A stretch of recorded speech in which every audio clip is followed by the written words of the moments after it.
Chers auditeurs, je vous souhaite la bienvenue à votre rendez-vous musical Appassionato sur Radio Judaïka 90.2 FM, que vous pouvez également suivre en streaming sur notre site radiojudaïka.be.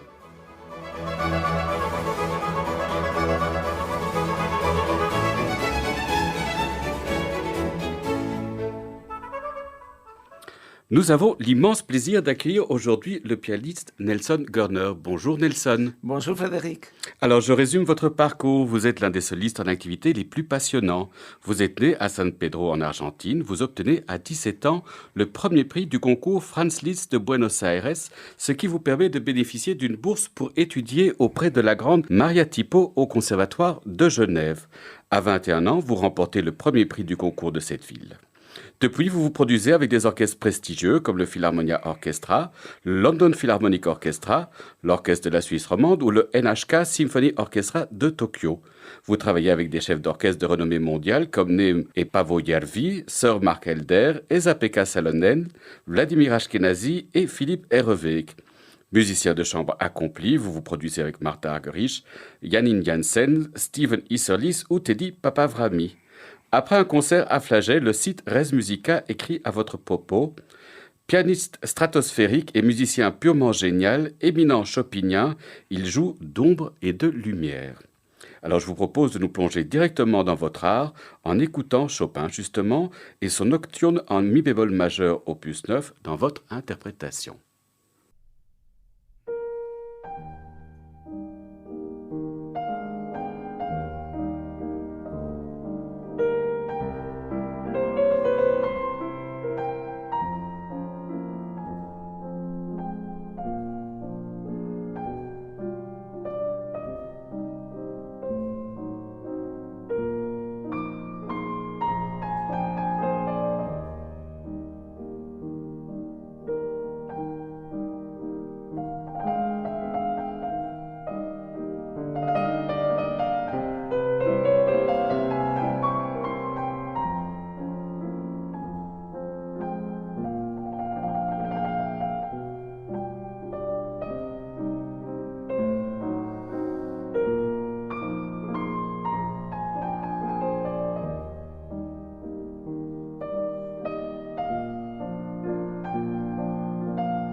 C'était le nocturne en si bémol majeur opus 9 dans l'interprétation de notre invité Nelson Görner.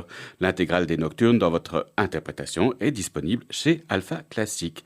Alors dites-nous Nelson, que représente la musique de Chopin dans votre vie? Ça représente énormément de choses, énormément. Bon, comme tout jeune pianiste, je me suis mis à aimer passionnément la musique de Chopin de mon plus jeune âge, même si mes professeurs m'ont plutôt fait travailler Bach et Haydn, les classiques. Et quelle était la première œuvre de Chopin que vous avez étudiée? Est-ce que vous en avez un souvenir? Oui, bon, j'ai étudié sans professeur, hein, parce qu'on ne me donnait pas, comme je viens de dire, tout de suite à travailler les œuvres de Chopin. Donc j'ai commencé à déchiffrer une étude, une valse. Donc Voilà. c'est comme ça que ça a commencé de Oui, manière c'est comme ça que empirique. ça a commencé, oui. Et puis après, mon deuxième professeur en Argentine, Juan Carlos Arabian, il m'a donné à travailler les 24 préludes pour une première approche de cette œuvre qui est colossale. Et alors, quel interprète de Chopin, ancien ou moderne, vous a inspiré dans cette œuvre? Alors à l'époque, moi j'étais très séduit par Rubinstein et par Lipati, hein. Et ça reste de nos jours, pareil. Ce sont deux pianistes qui me fascinent. Mais l'un des premiers disques que j'ai eu entre les mains, c'était l'intégrale des Nocturnes de Chopin par Arthur Rubinstein. Donc je suis très lié à... Il y a des souvenirs très forts qui me lient à ce répertoire et à l'interprétation de Rubinstein. Et puis j'ai eu un peu plus tard les valses avec Dinu Lipati, le célèbre enregistrement qu'on connaît tous. Et ensuite, il y a eu d'autres pianistes que j'ai adorés dans ce répertoire, comme par exemple Ignaz Friedman ou Joseph Hoffmann, tous les plus grands. Rachmaninoff, comme il jouait la deuxième sonate, l'opus 35, de manière inimitable, grandiose. Alors je vous propose de continuer à vous écouter avec ce très bel enregistrement de la première sonate en La majeur opus 13 de Gabriel Fauré. Teddy Papavrami est au violon.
l'Allegro molto de la première sonate en la majeure opus 13 de Gabriel Fauré. Teddy Pavavrami était au violon et notre invité Nelson Körner au piano. Dites-nous Nelson, comment avez-vous fait la rencontre de Teddy Pavavrami? C'était une rencontre comme ça très spontanée puisque nous avions des amis communs et moi j'enseignais déjà à la Haute École de musique de Genève et Teddy il est venu peu de temps après aussi pour prendre la chaire de violon dans cette institution. Et depuis ce moment-là, il y a une très belle amitié entre nous et beaucoup de complicité musicale, dont ce disque est un peu le fruit de ce parcours, de cette complicité, de ce plaisir que l'on a à jouer ensemble. Et qu'est-ce qui vous séduit dans son jeu, dans sa manière de jouer? Moi, je trouve que Teddy, c'est un musicien très complet parce qu'il a à la fois un grand intellect, une grande rigueur, mais en même temps, il a une expressivité à fleur de peau. Il a vraiment des qualités hautement expressives, très intenses. Et entre nous, bon, on répète pas beaucoup. On travaille, certes, mais on ne se met pas à décortiquer chaque mesure parce que, d'une certaine manière, moi, je trouve que on se retrouve tout de suite. Je ne sais pas, il y a un contact D'osmose? qui est facile, oui, une sorte d'osmose, je dirais, oui. Alors, vous avez étudié avec Maria Tipo, qui est l'une des voix les plus personnelles et les plus originales de l'art du piano. Qu'avez-vous retenu de son enseignement? Ah, énormément de choses j'ai retenu de son enseignement, parce que c'était 3 ans très, très importants dans ma formation. Et quand je l'ai connue, elle m'a fait une très forte impression, à la fois humainement et du point de vue de l'immense pédagogue qu'elle était. Alors, il y a des répertoires qui restent pour moi très liés à son enseignement et à la façon dont elle le transmettait. Par exemple, je pense aux sonates de Scarlatti, qu'elle jouait d'une manière incomparable, mais aussi à beaucoup d'œuvres de Chopin. Elle était moins connue dans ce répertoire, mais ses interprétations étaient tout aussi passionnantes que celles qu'elle faisait de Scarlatti ou de Clementi, par exemple. C'est un personnage sévère? Elle pouvait l'être, oui. Pouvait l'être, oui. Elle était d'une grande rigueur envers ses élèves, oui. Je crois qu'on a tous eu une fois où on a quand même failli pleurer dans sa classe. Ah, vraiment? Oui, Carrément. oui. Parce qu'elle avait l'idée aussi qu'un professeur devait en imposer, qu'il devait faire un peu peur. Ah oui, donc, Mais en même temps, elle était toujours très, très attachante. Et elle s'occupait de nous vraiment, pas seulement dans notre développement musical, mais il y avait ces contacts humains qui est essentiel pour que le courant passe. est-ce qu'elle favorisait une certaine spontanéité? Parce que quand on l'écoute, c'est très très libre la manière dont elle... C'est une interprète très très libre. Est-ce que c'est quelque chose qu'elle tentait de vous communiquer également? Ah, elle favorisait plutôt, oui. Elle essayait que l'élève puisse développer ce qu'il avait en lui plutôt que d'instiller continuellement ce qu'elle voulait entendre. Alors il y a des choses sur lesquelles elle ne transigeait pas, et ça c'était évidemment la rigueur avec les textes et l'étude approfondie. Mais je me souviens toujours que quand on avait une idée qui pouvait être différente de la sienne, si votre idée était convaincante, elle était très contente. C'est pas qu'elle contestait votre interprétation. Si Alors aujourd'hui, vous êtes professeur à la Haute École de musique Genève-Neuchâtel. Quel est le principal message que vous cherchez à transmettre à vos étudiants? Alors j'essaye de transmettre un peu ce que mes professeurs m'ont transmis. Et là, je n'inclus pas seulement Maria Tipo, mais mes professeurs en Argentine qui étaient tout aussi remarquables. Et Qui là, était? alors moi j'ai travaillé avec 3 étudiants de Vincenzo Scaramuzza, qui était le grand professeur en Argentine. Et donc mon premier maître, Jorge Garruba, le deuxième que je viens de citer à propos des Nocturnes de Chopin, Juan Carlos Arabian et Carmen Scalcione, qui était une grande pianiste. Alors tous les 3, ils avaient une façon très saine d'aborder les claviers. On ne parlait pas beaucoup de carrière ou de succès, mais on se concentrait, je crois, sur ce qui est essentiel, de comment s'améliorer, comment devenir un artiste, comment développer une personnalité. Et c'est ça qui m'intéresse quand j'ai quelqu'un en face de moi, qu'il devient mon élève.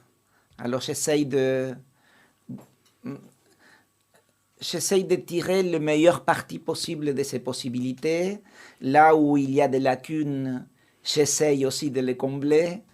Mais encore une fois, je n'essaye pas de le faire jouer à ma manière, mais plutôt à la sienne. C'est ça, de trouver son goût. Oui, son goût et son expression musicale.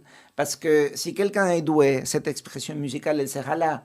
Elle sera peut-être latente ou subjacente, mais elle sera là déjà. Alors il s'agit de l'apercevoir et de voir où l'élève veut en venir. Même s'il s'exprime un peu maladroitement, Je comprends. il faut justement essayer de lui donner les moyens. Et c'est ça qui m'intéresse. Alors, je vous propose d'écouter justement Maria Tipo dans le menuet 1 et 2 de la première partita en si bémol de Jean-Sébastien Bach.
Maria Tipo interprétait le menuet 1 et 2 de la première partita en si bémol de Jean-Sébastien Bach. Alors Nelson, comment expliquez-vous que l'Argentine ait fourni tellement de grands pianistes? Alors on connaît les grands footballeurs, mais les grands pianistes, on pense aussi à Martha Argerich, à Daniel Barenboim, à vous-même, à Bruno Leonardo Gelber. Comment expliquez-vous ce foisonnement de très très très très grands musiciens? Alors je crois que on a beaucoup bénéficié de quelques grands maîtres qui sont venus s'installer en Argentine.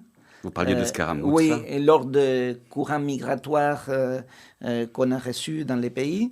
Et l'un d'eux est peut-être le plus remarquable, certainement le plus remarquable, c'était Scaramuzza, oui, qui a vraiment fondé l'école. Il est arrivé très jeune en Argentine, au début du XXe siècle. On lui avait donné une classe de piano complémentaire au conservatoire à Naples, ça ne l'avait pas beaucoup séduit. C'est qu'on comprend, vu que Oui. c'était quelqu'un d'une trempe quand même supérieure. Et voilà, il a décidé de se consacrer tout entier à l'enseignement, malgré qu'il avait des moyens pianistiques, paraît-il, assez hors du commun. Alors, Mais il avait aussi un très grand trac. parmi ses élèves, il y avait Martha Argerich. Oui, Alors, vous avez la chance de vous produire. Je pense que c'est même une de vos amies. Comment avez-vous une fait ça? grande amie. Une je dirais grande même. amie. Oui, Comment avez-vous fait sa j'adore Martha. rencontre? C'est quelqu'un que j'adore. Et avant de la connaître, bon, j'étais bien sûr en admiration devant son art. Et je connaissais quelques disques. Et ensuite, c'était dans l'année 86, quand elle a effectué son retour en Argentine, j'ai eu l'occasion de l'entendre en chair et en os. Et ça, c'était une expérience inoubliable. Je me souviens même maintenant de comment c'était. Et vous avez été Elle la nous voir a après le éblouis. concert? Non, pas après le concert, mais très peu de temps après, quelques jours à peine après, il y a eu une réunion qui s'est faite avec Martha et quelques étudiants du piano dont je faisais partie, et j'ai eu la chance de pouvoir jouer pour elle. Et ça, c'était le début de l'amitié? C'est là que ça a Oui, commencé? c'est depuis ce moment-là, oui. On ne s'est plus quitté depuis. Alors, quel mot vous viendrait à l'esprit pour la décrire? Spontanéité, jeunesse éternelle. Elle a aussi un immense savoir, à la fois le savoir-faire quant au jeu du piano, mais le savoir qui vous vient de l'intuition, qui est le vrai, en fait. Et elle est très modeste avec son savoir en plus. Et elle est très, très modeste, oui. Oui, elle vous demande tout le temps, qu'est-ce que tu as pensé, comment c'était, à peine elle finit un concert. Oui. Et on est ébloui, mais elle veut être rassurée. Oui, je pense que Et c'est ça, une... c'est justement cette fragilité, c'est quelque chose qui m'a toujours beaucoup touché. Il n'y a jamais le ou la grande pianiste qui est sur un piédestal et que voilà, elle reçoit les honneurs, mais qui se remet toujours en question. Et c'est comme ça qu'elle a pu garder, je pense, hein, c'est comme ça que je me l'explique, cette fraîcheur. Je suis d'accord avec Ouais. vous. Je Ouais. pense aussi c'est... C'est la remise en question qui vous aide à toujours progresser et à ne pas régresser, justement, à ne pas rester sur ce qui est acquis. Alors, vous êtes connu pour posséder une des techniques pianistiques les plus accomplies. Est-ce que vous continuez néanmoins encore aujourd'hui à apprendre des choses sur l'art du piano? Énormément. Oui. Énormément. Et je crois que si je m'arrêtais, il y a quelque chose qui ne jouerait pas. Parce que l'art du piano, il est complexe, il est fascinant. Il n'est jamais trop tard pour découvrir soit un nouvel accent, une nouvelle inflexion, un coup de pédale différent de ce que vous avez fait pendant des années sur une œuvre que vous jouez pourtant depuis très longue date. Et tout ça, ça passe par un savoir-faire pianistique. C'est à la fois une expérience et musicale et pianistique. Donc, on continue à apprendre. C'est Toujours. une recherche constante. Constante, oui. Et puis, il y a des choses que tout d'un coup se dévoilent à vous.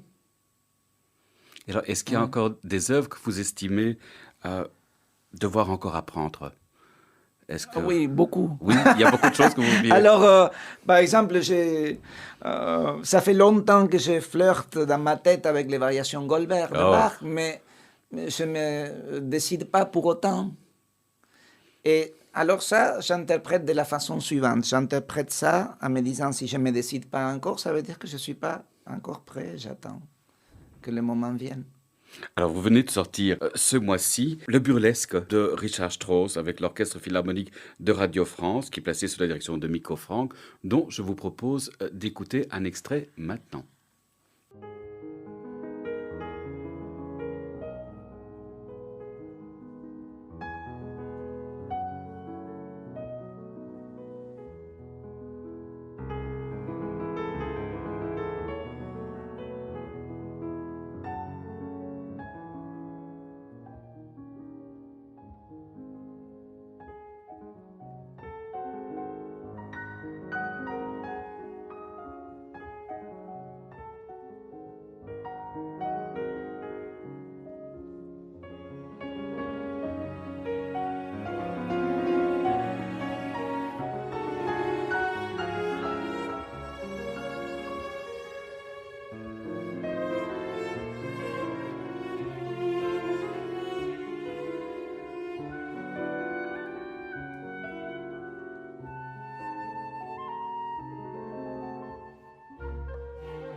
Nelson Görner interprétait le burlesque de Richard Strauss. L'Orchestre Philharmonique de Radio France était placé sous la direction de Miko Franck. Il s'agit d'une parution Alpha Classique. Alors Nelson, nous avons comme tradition dans Appassionato de vous convier à nous faire écouter un enregistrement que vous aimez. Qu'avez-vous choisi de nous faire entendre? Alors, j'ai choisi l'un des nocturnes de Chopin. Justement, on a parlé tout On en à a parlé l'heure au début. Oui. d'un de mes premiers disques, celui d'Arthur Rubinstein. Alors on va l'écouter maintenant.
Nous venons d'écouter le nocturne numéro 1, opus 37, interprété par Arthur Rubinstein. Il s'agissait du choix de notre invité, Nelson Görner. Votre rendez-vous musical Appassionato touche à sa fin. Merci beaucoup, Nelson Görner, d'avoir accepté notre invitation. C'était un plaisir, Frédéric. Merci à vous. Merci à Carlos Amajoa d'avoir assuré la technique de cette émission. N'oubliez pas qu'Appassionato est diffusé sur les ondes et le site de Radio Judaïka les lundis à 13h, les jeudis à 17h et les dimanches à 9h. Merci, chers auditeurs, de nous avoir écoutés. À la semaine prochaine. D'ici là, portez-vous bien.